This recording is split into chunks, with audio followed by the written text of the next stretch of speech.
Buenas tardes, jóvenes. El objetivo de este video es poder estudiar el capítulo 5 del libro de texto, que sería el equilibrio de un cuerpo rígido. Bien, para iniciar, nosotros vamos a hacer una división. Primero vamos a estudiar el equilibrio de un cuerpo rígido en dos dimensiones, que también se le conoce como equilibrio bidimensional. Y el video siguiente vamos a analizar el equilibrio de un cuerpo rígido en tres dimensiones o en el espacio. Bien, cuando nos hablan de equilibrio, la palabra equilibrio, lo primero que se nos debe venir a la mente es la primera ley de Newton. Decir que todo cuerpo va a mantener su estado de reposo o su velocidad constante si las fuerzas que actúan sobre él están equilibradas. Y las ecuaciones que nosotros vamos a utilizar son estas que están aquí. Toda la sumatoria de fuerzas que actúan sobre un cuerpo rígido tiene que ser igual a cero para evitar la traslación. Y todas las fuerzas que van a generar momentos, todos los momentos que generan las fuerzas van a ser igual a cero. ¿Para qué? Para evitar la rotación. Vean, por ejemplo, tenemos este avión que está aquí al lado derecho. Si nosotros analizamos este avión, lo podemos hacer de una manera bidimensional. Vemos una vista frontal del avión y vemos las fuerzas que están actuando sobre él. Las fuerzas externas va a ser el peso y vamos a tener unas reacciones que me están generando las ruedas contra el piso de R, que es una reacción de la rueda delantera, y tenemos 2T, que son de las dos ruedas traseras, que me van a generar un equilibrio. Si yo hago una sumatoria igual de fuerzas en Y igual a 0, ¿qué va a suceder? Que 2T más R tienen que ser igual al peso W. ¿Para qué? Para asegurarme que no haya traslación en el eje Y. Ven que en el eje X no hay ninguna fuerza externa que esté actuando. Y si yo hago sumatoria de momentos con respecto a un punto, vean, por ejemplo, puede ser con respecto al punto G, me tengo que asegurar que el momento que genera la reacción R con el momento que genera la reacción de 2T tiene que ser igual a 0. Entonces, para asegurarme que ese avión no se va a mover ni en X ni en Y, ni va tampoco a tender a rotar. Cuando nosotros tenemos que resolver problemas de equilibrio de cuerpos rígidos, siempre hay que hacerlo con el uso de los diagramas de cuerpo rígido, diagramas de cuerpo libre. Como lo venimos trabajando desde el capítulo 3, que es un diagrama de cuerpo rígido. Es un bosquejo que nosotros hacemos donde aislamos al cuerpo rígido y mostramos sobre ese cuerpo rígido todas las fuerzas y momentos que están actuando sobre él. Y lo nuevo que le vamos a colocar a este diagrama cuerpo rígido o cuerpo libre, perdón, va a ser las fracciones que me va a generar los soportes. Bien, ¿qué es un soporte? Bien, este soporte vamos a ver en la tabla 5.1 del libro de texto una lista con diferentes tipos de soporte. Un soporte básicamente es lo que me permite tener unido el cuerpo rígido con el entorno. Veamos un ejemplo, este que está aquí a la derecha. Tenemos un poste, véanlo ahí, donde tenemos una fuerza de 250, una fuerza de 300 newtons y una fuerza de 500 newtons. Si yo hago la sumatoria de fuerzas en Y sobre ese cuerpo, muy posiblemente no está en equilibrio. Y si hago la sumatoria de fuerzas en X, tampoco lo esté. O si hago sumatoria de momentos con respecto a cualquier punto del cuerpo, de este poste, del cuerpo rígido, muy probablemente este va a tender a rotar.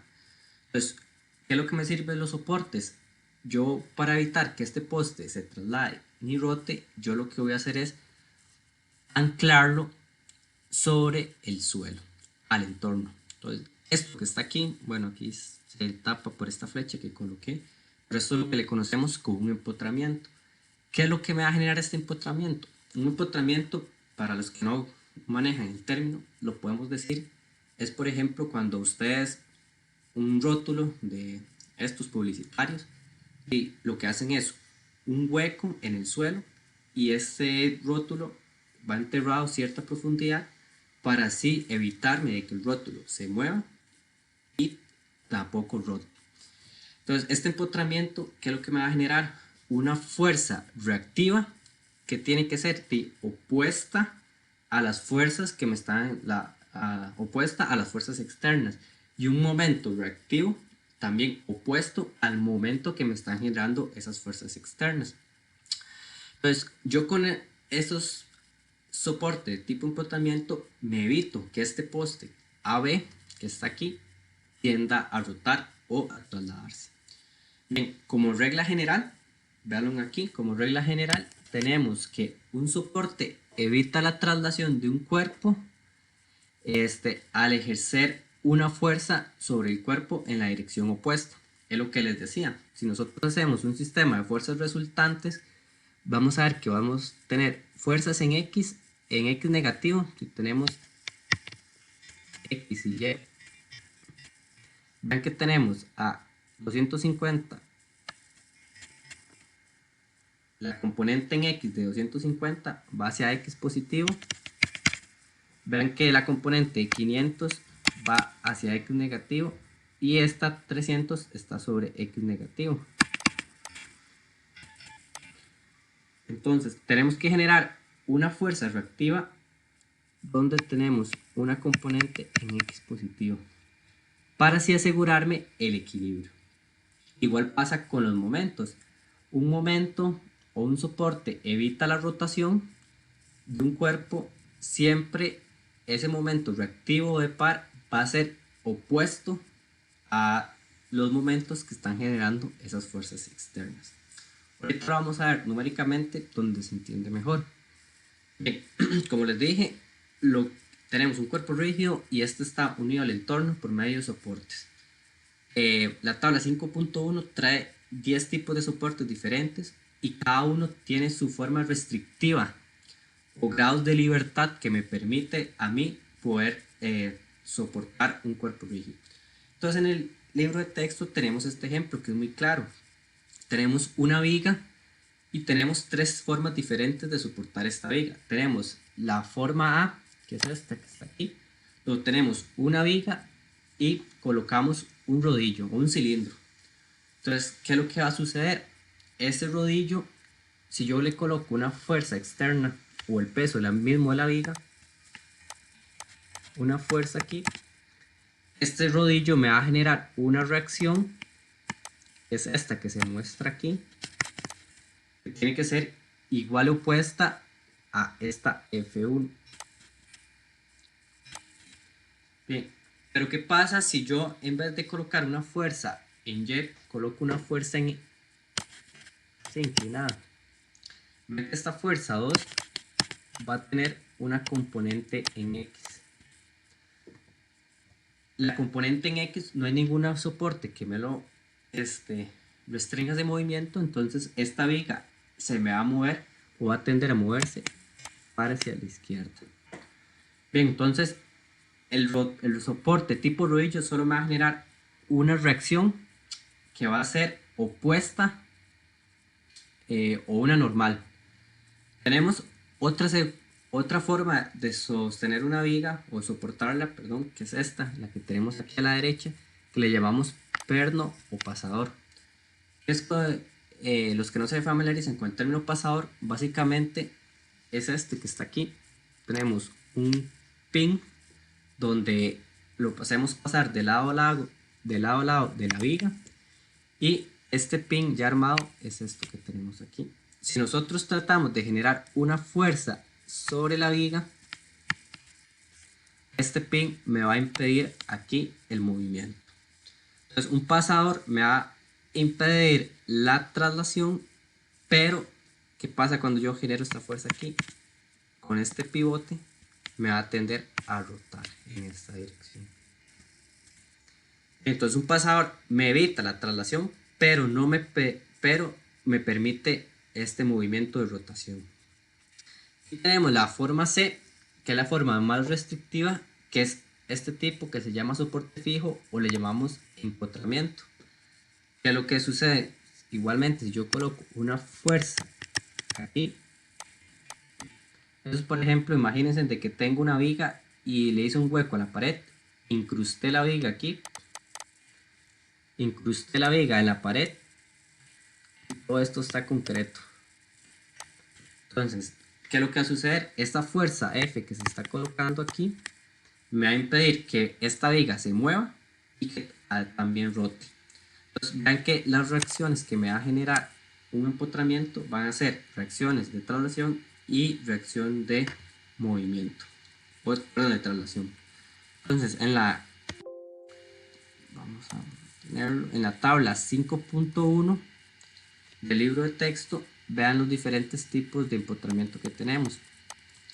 Tenemos un empotramiento tipo cable, bueno, es como una cuerda que siempre conocemos, como ya hemos venido trabajando, una tensión, un soporte tipo eslabón, un soporte tipo patín, soporte tipo balancín o mecedora, una superficie lisa donde no consideramos la fricción, entonces consideramos fuerzas normales, soporte tipo rodillo, un collarín. Vean que el collarín, básicamente, imagínense que un collarín es como que ustedes tuvieran un anillo en su dedo.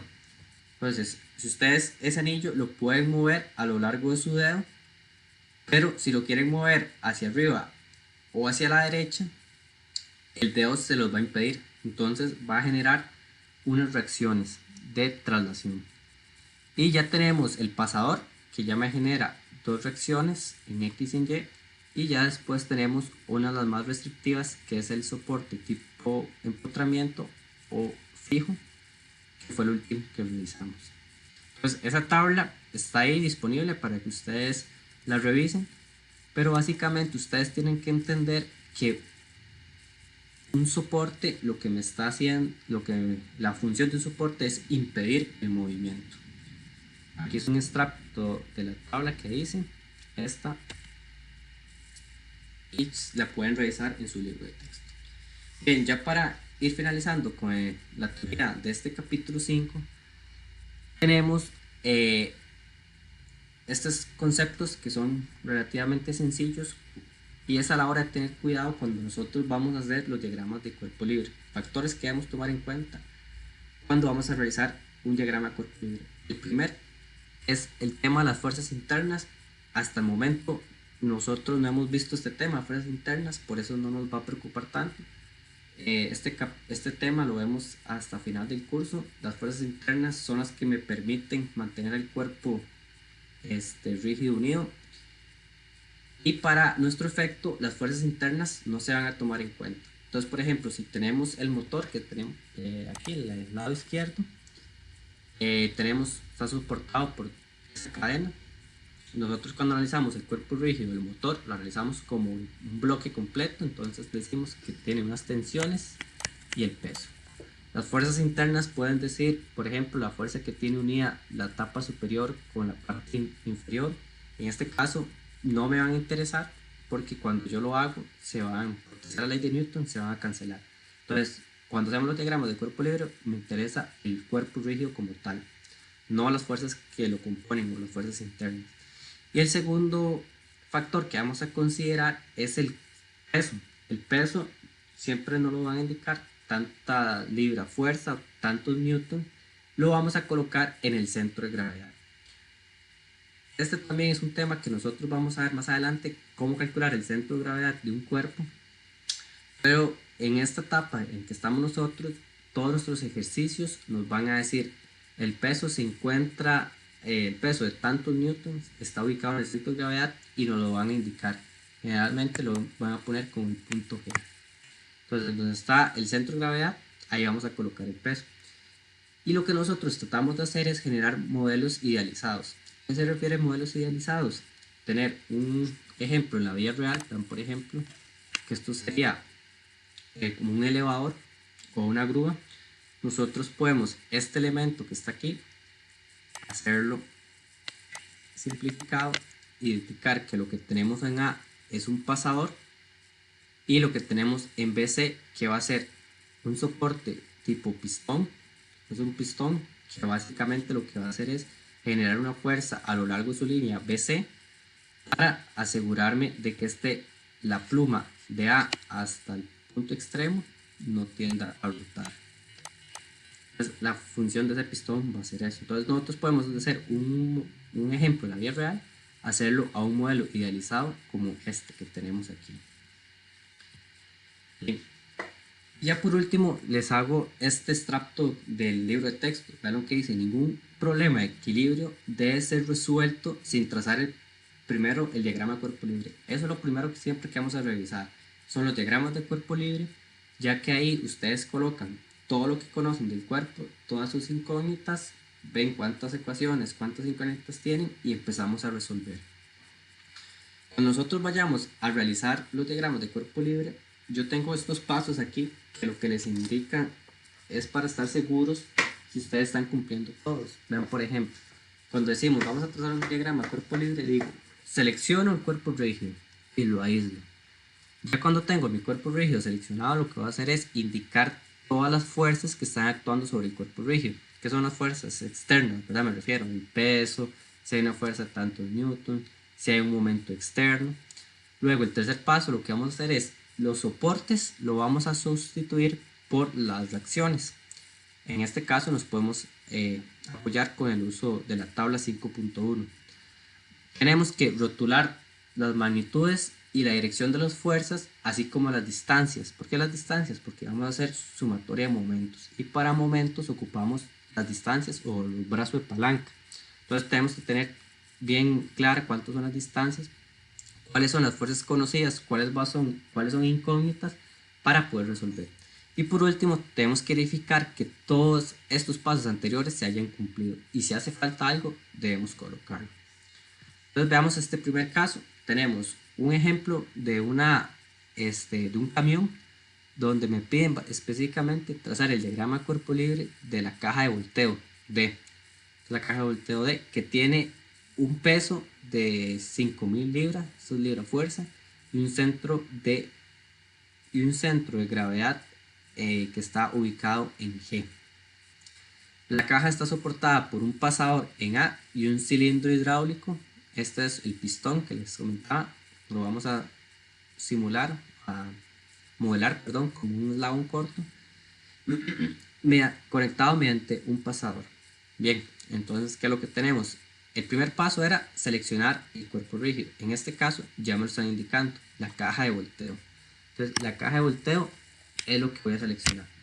El segundo paso que me indicaba, tengo que colocar las fuerzas externas. En este caso, ¿cuáles fuerzas externas hay? Solo tenemos el peso. El tercer paso que me indicaba, las reacciones deben cambiarlas, perdón, los soportes deben cambiarlas por las fuerzas reactivas. Me están diciendo que A es un pasador. Entonces, si nosotros revisamos la tabla 5.1, me dice que el A es un pasador y el BC es un eslabón corto. Entonces el pasador es este que está aquí, pasador liso. Vamos a tener dos reacciones y el pistón lo vamos a modelar como un eslabón corto. Este que está aquí va a tener una fuerza a lo largo de su línea. Entonces veámoslo aquí.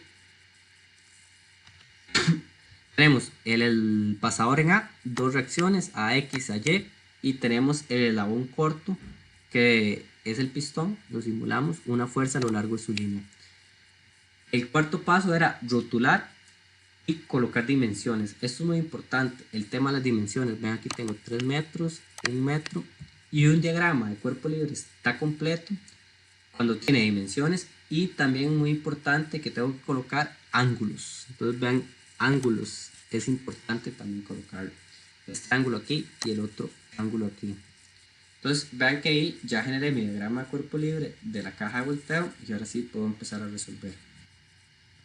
Y bien, ya para finalizar con la teoría, cuando nosotros nos dicen equilibrio, nosotros vamos a pensar en primera ley de Newton. Cuando nosotros analizamos el equilibrio bidimensional, tenemos tres ecuaciones básicas: sumatoria de fuerzas en X igual a 0, sumatoria de fuerzas en Y igual a 0, sumatoria de momentos a que ustedes puedan hacer sumatoria de momentos en cualquier punto a lo largo de su cuerpo rígido. Lo pueden hacer a cualquier punto. Como solo tengo 3 ecuaciones para resolver, como máximo, esto es importante, máximo 3 incógnitas.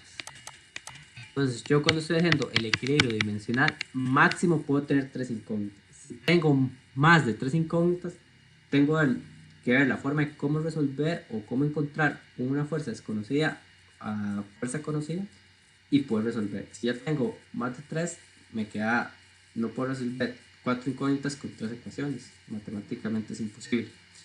Entonces, eso es importante. Bien, ahora el próximo video que vamos a realizar es 3 ejercicios donde vamos a poner en práctica lo aprendido con la teoría. Buenas noches.